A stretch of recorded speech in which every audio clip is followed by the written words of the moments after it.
కాంగ్రెస్ ప్రభుత్వం అధికారంలోకి వచ్చిన తర్వాత హైడ్రాను తీసుకొచ్చింది. హైడ్రా వల్ల చాలా వరకు ప్రతిపక్షాలు బీఆర్ఎస్ పార్టీ కావచ్చు, బీజేపీ పార్టీ కావచ్చు, ఇతర పార్టీలంతా కూడా దాని మీద విమర్శలు చేసినటువంటి నేపథ్యాలు కనిపిస్తుంది. ఇప్పుడు కూడా చేస్తూనే ఉన్నారు. కానీ తెలంగాణలో హైడ్రా తీసుకొచ్చిన తర్వాత ఎట్లాంటి మార్పులు చేసిందనేది మనకు స్పష్టంగా తెలుస్తూ ఉన్నది. చాలా ప్రాంతాల్లో, ముఖ్యంగా హైదరాబాద్ ప్రాంతంలో జంట నగరాలకు సంబంధించి ఎన్నో కబ్జాలకి గురైనటువంటి ఈ చెరువులను కావచ్చు, లేకపోతే ప్రభుత్వ ఆస్తులను కావచ్చు, వాటన్నిటిని కూడా కాపాడడం జరిగింది. ఎంతో ఆస్తులను కూడా ప్రభుత్వానికి చేకూర్చి పెట్టినటువంటి నేపథ్యం కనిపిస్తూ ఉంది హైడ్రా. సో ఇప్పుడు ఇవాళ కూడా చూస్తూ ఉన్నాం, గచ్చిబౌలి కావచ్చు, లేకపోతే అటు అమీర్పేట్ కావచ్చు, లేకపోతే ఇటు పటాన్చెరు, చాలా ప్రాంతాల్లో హైడ్రా ఇవాళ కూల్చివేతలు కొనసాగిస్తున్నటువంటి నేపథ్యం కనిపిస్తూ ఉంది. ముఖ్యంగా రోడ్డు చుట్టుపక్కల ఉన్నటువంటి ఏదైతే ఇటు ఫుట్పాత్కి సంబంధించి ఉంటుంది కదా, ఆ ఫుట్పాత్ సంబంధించిన ప్రాంతంలో చాలామంది ఆక్రమణదారులు ఆ స్థలాన్ని ఆక్రమించి అక్కడ షాపులు, షెల్టర్లు వాటన్నిటిని కూడా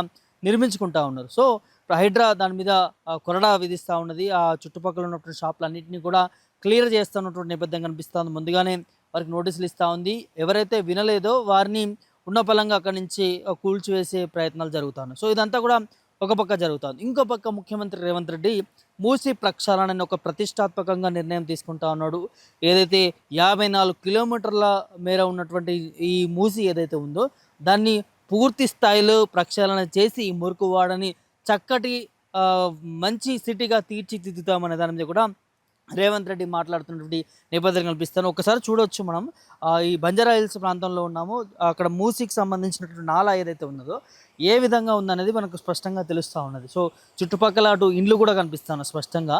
అటు నాలాకి ఈ చిన్న చిన్న నాలాలకి ఆనుకొని ఇటు ఆక్రమణదారులు ఇల్లు నిర్మించుకుంటున్నటువంటి నేపథ్యం కనిపిస్తుంది. ముఖ్యంగా బీఆర్ఎస్ గవర్నమెంట్లోనే ఇట్లాంటి వాటికి ఎక్కువ కూడా పర్మిషన్స్ ఇచ్చిందనేది ఇప్పుడున్న ముఖ్యమంత్రి రేవంత్ రెడ్డి చెప్తున్నటువంటి నేపథ్యం కనిపిస్తుంది. సో అట్లా ఈ చుట్టూ ఇరువైపులా నాళాలకి అట్లా ఇల్లు కట్టుకుంటే ఇప్పుడు ఈ ఎక్కువ వరదలు వచ్చినప్పుడు కానీ, లేకపోతే విపత్తు పరిస్థితులు ఏదైనా ఏర్పడినప్పుడు ఈ వాటర్ ఫ్లో అనేది లేకపోతే ఆ వాటర్ అంతా కూడా ఇళ్ళలోకి వెళ్ళిపోయేటటువంటి పరిస్థితి కనిపిస్తూ ఉంటుంది. మనం తరచూ చూస్తూ ఉంటాం, ఎక్కువ వర్షాలు పడ్డప్పుడు ఇళ్ళల్లోకి వాటర్ వచ్చాయి, లేకపోతే అక్కడ ఉన్నటువంటి ప్రజలకు ఇబ్బంది జరిగింది అనే దాని మీద ఎప్పుడు చూస్తూ ఉంటాం. సో రేపటి నాడు భవిష్యత్తులో ఇట్లాంటి నాళాలన్నింటినీ కూడా సుందరీకరించి మొత్తం క్లియర్ చేస్తే వచ్చినటువంటి వాటర్ కావచ్చు, ఎట్లాంటి విపత్తు పరిస్థితులు ఏర్పడినా కూడా ఈ నీళ్ళన్నీ కూడా బయటికి వెళ్ళిపోతాయి. కాబట్టి ఎట్లాంటి ఇబ్బంది పరిస్థితులు ఏర్పడడం అనేది ముఖ్యమంత్రి రేవంత్ రెడ్డి విజన్ తీసుకొస్తా ఉన్నాడు. సో అదే స్పష్టంగా కనిపిస్తుంది. ఇప్పుడు మనకి ఈ చుట్టుపక్కల కూడా చూడవచ్చు, ఈ నాలాకి సంబంధించి అటువైపు ఇటువైపు కొత్త కన్స్ట్రక్షన్స్ కూడా జరుగుతుంది. ఒకసారి అటు చూడండి, కొత్త కొత్త కన్స్ట్రక్షన్స్. ఒక పక్క నాలా ఉంటుంది, దాని పక్కనే ఆనుకొని ఇల్లు కన్స్ట్రక్షన్ చేస్తూ ఉన్నారు. సో రేపటి నాడు ఎక్కువ భవిష్యత్తులో ఈ వరదలు కావచ్చు ఈ ప్రాంతాలకు వచ్చినప్పుడు అవి కూలిపోయేటటువంటి పరిస్థితులు కూడా కనిపిస్తూ ఉంటాయి. ఇప్పుడు వార్తల్లో కూడా చూస్తున్నాం తరచూ ఇదే పరిస్థితులు, ఇల్లు కూలిపోతూ ఉన్నాయి నాలాల పక్కన సంబంధించి అనే దాని మీద కూడా వింటూ ఉన్నాం. కాబట్టి సో వీటి మీద నిఘా పెట్టారు. చాలా వరకు కూడా హైదరాబాద్ ప్రాంతంలో ఇదే నాలాల చుట్టుపక్కల ఉన్నటువంటి వాటన్నిటిని కూడా కూల్చివేసే ప్రయత్నం చేశారు. దాంతోపాటు క్లీన్ కూడా చేస్తూ ఉన్నారు. ఇప్పుడు మనం ఉన్న ప్రాంతాల్లో క్లీన్ చేయలేదు, కానీ దీన్ని కూడా క్లీన్ చేసేటటువంటి పరిస్థితి కనిపిస్తాం. దీన్ని కూడా క్లీన్ చేస్తారనే దాని మీద కూడా వార్త వినిపిస్తాం. సో ఇట్లా నాట్ ఓన్లీ బంజారా హిల్స్ నాలా ఇది ఒకటే కాదు, చాలా ప్రాంతాల్లో హైదరాబాద్లో ఉన్నటువంటి ప్రతి నాలాను క్లీన్ చేస్తూ ఉన్నారు. అదేవిధంగా తవ్వకాలు కూడా చేస్తూ ఉన్నారు, పూడికలు కూడా తీస్తూ ఉన్నారు. ఎందుకంటే చూడొచ్చు, చెత్త చెదారం, రాళ్ళు కావచ్చు, అదేవిధంగా చాలామంది ఇందులోనే ఆ వేస్టేజ్ని మొత్తం కూడా పడేస్తూ ఉంటారు. కాబట్టి అదంతా కూడా ఒక దగ్గర పేరుకపోవడం వల్ల సో ఈ నాలా అనేది మూసుకుపోయేటటువంటి పరిస్థితులు ఏర్పడతాయి. కాబట్టి దీని అంతా కూడా క్లియరెన్స్ మొత్తం పూడికలు తీస్తున్నటువంటి నేపథ్యం కూడా కనిపిస్తుంది. దానివల్ల రోడ్ల మీద మనకి ఏదైతే వాటర్ డ్రైనేజ్ ఏదైతే ఉంటుందో అదంతా కూడా రోడ్ల మీద జామ్ కాకుండా ఈ నాలాల ద్వారానే వెళ్తూ ఉంటుంది. సో ఇట్లా ఎలాంటి ఇబ్బందులు లేకుండా, ప్రజలకు ఇబ్బందులు కలగకుండా తెలంగాణ ప్రభుత్వము ఇవన్నీ నిర్ణయాలు తీసుకుంటున్నటువంటి నేపథ్యం కనిపిస్తూ ఉన్నది. సో మరి దీని మీద ప్రతిపక్షాలు మాత్రం ఎప్పటికప్పుడు ప్రశ్నిస్తూనే ఉన్నారు, దీని మీద విమర్శలు తీసుకొస్తూ ఉన్నారు తప్ప దీనివల్ల ఏం జరుగుతుంది, ఏం జరగబోతుంది అనేది కూడా చూడాల్సినటువంటి అవసరం ఉంటుంది. చూడొచ్చు, ఈ నాలా మనకు ఒక్కసారి చూస్తే కూడా మొత్తం ఇటు పక్కన చెట్లు, అటు పక్కన చెట్లు, మొత్తం చెత్త చెదారంతో నిండిపోయినటువంటి పరిస్థితి కనిపిస్తాను. సో వీటన్నిటిని కూడా క్లియర్ చేస్తూ ఉంటారు అన్నట్టు. ఆ చెట్లను కొట్టివేయడం కావచ్చు, ఇక్కడ పూడికలు తీయడం కావచ్చు, అదేవిధంగా పక్కన నాలా పక్కన వాకింగ్ ట్రాక్ కూడా మనకు కనిపిస్తుంది. చూడండి, చాలా ప్రాంతంలో ఇది సుందరీకరించే ప్రయత్నం ఈ విధంగా జరుగుతుందని చెప్పుకోవచ్చు. ఎందుకంటే చుట్టుపక్కల వాకింగ్ ట్రాక్స్, అదేవిధంగా కొత్త కొత్త డెవలప్మెంట్ బిల్డింగ్స్ వాటన్నిటిని కూడా ఏర్పాటు చేస్తూ ఉంటుంది. ఒక పర్యాటన ప్రాంతంగా తీర్చిదిద్దే ప్రయత్నాలు ఇప్పుడున్నటువంటి కాంగ్రెస్ ప్రభుత్వం చేస్తుందని చెప్పుకోవచ్చు. సో ఓవరాల్గా దీనికి సంబంధించి మాత్రం ప్రజలకి ఒక మంచి చేసేటటువంటి ఉద్దేశమే కనిపిస్తూ ఉంది తప్ప దీంట్లో ప్రజలని ఇబ్బంది పెట్టాలని లేకపోతే ఇంకో దగ్గర ఇంకోటి ఏదైనా చేయాలని ఈ ప్రభుత్వానికి ఏదీ లేదు. ఎందుకంటే స్పష్టంగా మనం చూస్తూ ఉన్నాం కాంగ్రెస్ ప్రభుత్వం అధికారంలోకి వచ్చిన తర్వాత ఎన్ని నాలాలను శుభ్రం చేసిందో స్పష్టంగా చూస్తూ ఉన్నాం. ఎంత ఆక్రమణకి గురైందో ఆ ప్లేస్లను కూడా కాపాడింది అనేది మనకి స్పష్టంగా తెలుస్తూ ఉన్నది. సో ఇప్పుడున్నటువంటి ఈ ప్రభుత్వం మీద ఇటు బీఆర్ఎస్ అటు బీజేపీ కొంతమందిగా నేతలంతా కూడా విమర్శిస్తూ ఉన్నారు. కానీ దీనివల్ల ఏం జరగబోతా ఉంది, ఏం జరుగుతుంది అనే దాని మీద కూడా ఒక్కసారి ఆలోచించాల్సినటువంటి అవసరం ఉంటుంది. తెలంగాణ ప్రజలు ఎప్పుడు కూడా మంచి చేసేవారిని ఆదరిస్తూ ఉంటారు, చెడు చేసేవారిని పక్కన పెడతా ఉంటారు అనే ఒక ఎప్పుడు కూడా చూస్తూ ఉంటాం కదా తెలంగాణ ప్రజలకు సంబంధించి. ఇప్పుడు అదే జరగబోతుందని చెప్పుకోవచ్చు. ఈ మూసీ వల్ల కొంతమంది ఇల్లు కోల్పోవచ్చు వారన్నట్టుగానే, కొంతమంది రోడ్డు మీద పడవచ్చు. కానీ దీనివల్ల ఎంత మేలు జరుగుతుంది అనేది కూడా ఆలోచించాలి కదా. సో ఇప్పుడు ఆ విధంగా అంతా కూడా ఇప్పుడు ఆ బిల్డింగ్స్ అన్ని కూడా కూల్చివేసే పరిస్థితి ఉంటుంది. ఒకవేళ ఇక్కడ ఎక్కువ వరదలకు ముంపుకు గురైనప్పుడు ఖచ్చితంగా ఆ బిల్డింగ్లోకి వాటర్ వెళ్ళే అవకాశం ఉంటుంది. అదేవిధంగా అది ఓల్డ్ది కాబట్టి మేబీ ఏదైనా పరిస్థితులు కూడా ఇబ్బందికర పరిస్థితులు ఏర్పడవచ్చు, కూలిపోయేటటువంటి పరిస్థితులు కూడా ఉండొచ్చు. అందుకే ప్రభుత్వం ఏం చేస్తూ ఉందంటే వాటి మీద ఇనిషియేషన్ తీసుకుంటా ఉంది. నాలాల పక్కన ఉన్నటువంటి వాటి మీద అది ఒకవేళ విపత్తుకి మునిగిపోయే పరిస్థితులు, కూలిపోయే పరిస్థితులు ఉంటే వాటిని కూల్చివేసే ప్రయత్నం జరుగుతుంది. కొంతమందికి జాగాలు కూడా ఇల్లు కూడా ఇచ్చేటటువంటి పరిస్థితులు కనిపిస్తూ ఉంది. ఇప్పుడు ఉన్నటువంటి అక్కడ ఇల్లు కనిపిస్తూ ఉంది కదా, దాన్ని కూడా కూల్చివేస్తారనే దాని మీద కూడా ఇక్కడ వార్త వినిపిస్తూ ఉన్నది. కొంత పర్మిషన్ లేకుండా, అదేవిధంగా అది ఈ నాలాకు సంబంధించినటువంటి ల్యాండ్గా తెలుస్తుంది. చుట్టుపక్కల దాదాపు ఒక 10-15 ఇండ్లు కూడా నిర్మించుకున్నారు. ఇది అంతా కూడా నాలా కిందే ఉంటుంది కాబట్టి సో ఇట్లాంటి ఇళ్లను గుర్తించి హైడ్రా ప్రభుత్వం కూల్చివేస్తుంది.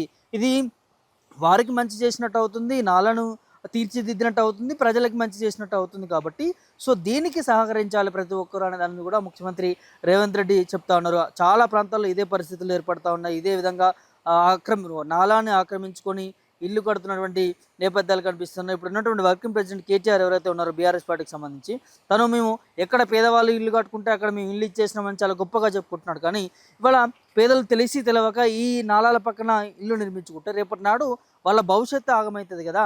ఒకవేళ ఆ ఇల్లు కూలిపోయినా లేకపోతే ఏదైనా జరిగినప్పుడు ప్రాణాలు కోల్పోతే ఎవరికి నష్టము, ఎవరికి ఇబ్బంది జరుగుతుంది. సో వర్కింగ్ ప్రెసిడెంట్ కేటీఆర్ మాట్లాడేది కూడా దీన్ని అందుకనే ముఖ్యమంత్రి రేవంత్ రెడ్డి విమర్శిస్తూ ఉన్నాడు. సో దానివల్లనే ఇంత మేలు జరుగుతూ ఉంటే ప్రజలకు చెప్తున్నటువంటి నేపథ్యం కనిపిస్తుంది ప్రభుత్వం, కాంగ్రెస్ పార్టీ అంతా కూడా.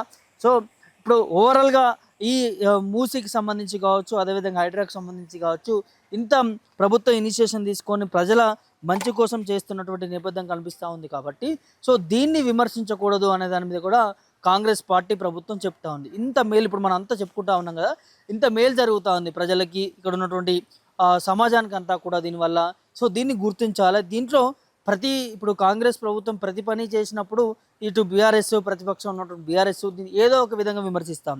ఏదైనా సంక్షేమ పథకం అమలు చేసినప్పుడు కావచ్చు, లేకపోతే ఏదైనా అభివృద్ధి పనులకు శ్రీకారం చుట్టినప్పుడు కావచ్చు, లేకపోతే ఇట్లా మూసీ ప్రక్షాళన కోసం మూసీని ప్రక్షాళన చేస్తున్నటువంటి ఈ నేపథ్యం కావచ్చు, వీటన్నిటిని కూడా ఏదో ఒకటి విమర్శలు చేస్తూ ఉంది తప్ప దీంట్లో ప్రజలకు ఏ విధంగా యూజ్ అవుతూ ఉంది, లేకపోతే దీంట్లో వస్తున్నటువంటి చిక్కులు చికాకులు ఏమైనా ఇబ్బంది ఉంటే దాన్ని బయట పెట్టాలి. కానీ ప్రతిదీ దోచుకుంటున్నారు, ప్రతిదీ మింగేస్తూ ఉన్నారు అనే విధంగా బీఆర్ఎస్ నాయకులు మాట్లాడుతున్నారు అనేది ఇటు కాంగ్రెస్ నేతలు చెప్పుకుంటా ఉన్నారు. సో ఫైనల్గా ఎవరేది మాట్లాడినా కూడా ఇవాళ కాంగ్రెస్ ప్రభుత్వం అధికారంలోకి వచ్చిన తర్వాత మెయిన్గా ఫోకస్ చేసింది హైడ్రా అండ్ మూసీ ప్రక్షాళన వర్క్స్ కూడా జరుగుతున్నట్టుగా తెలుస్తూ ఉన్నది. సో ముఖ్యంగా హైడ్రా వరకు వస్తే మాత్రం ఎంతో ప్రభుత్వ ఆస్తులను కాపాడించింది, ఎంతో మందికి మేలు చేసిందని చెప్పుకోవచ్చు. ఇప్పుడు ఎవరైనా చిన్న భూమిని చిన్న గజం కూడా ఆక్రమించుకోవాలనుకుంటే కూడా దడ పుట్టిస్తున్నటువంటి పరిస్థితి కనిపిస్తూ ఉంది హైడ్రా ద్వారా.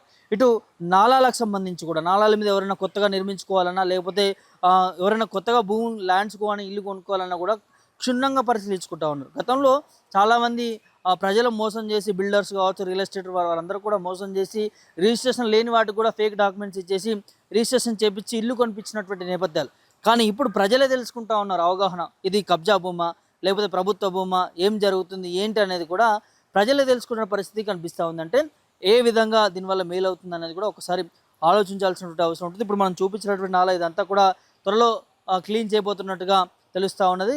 హైడ్రా కమిషనర్ రంగనాథ్ కూడా దీన్ని పరిశీలిస్తారన్న దాని మీద కూడా వాడుతూ ఉంటుంది. ఇప్పుడు మనం చూపించినటువంటి ఆ ఇండ్లన్నీ కూడా వచ్చి విజిట్ చేస్తారన్న దాని మీద కొంతమంది కంప్లైంట్ చేసినట్టుగా తెలుస్తుంది ఈ నాలాకు సంబంధించి అంతా కూడా. మరి అది ఆక్రమించి కట్టారా లేకపోతే నిజంగా డాక్యుమెంట్స్ ఉన్నాయి, ఎందుకంటే నాలా పక్కమటే ఆ ఇండ్లన్నీ ఉన్నాయి కాబట్టి.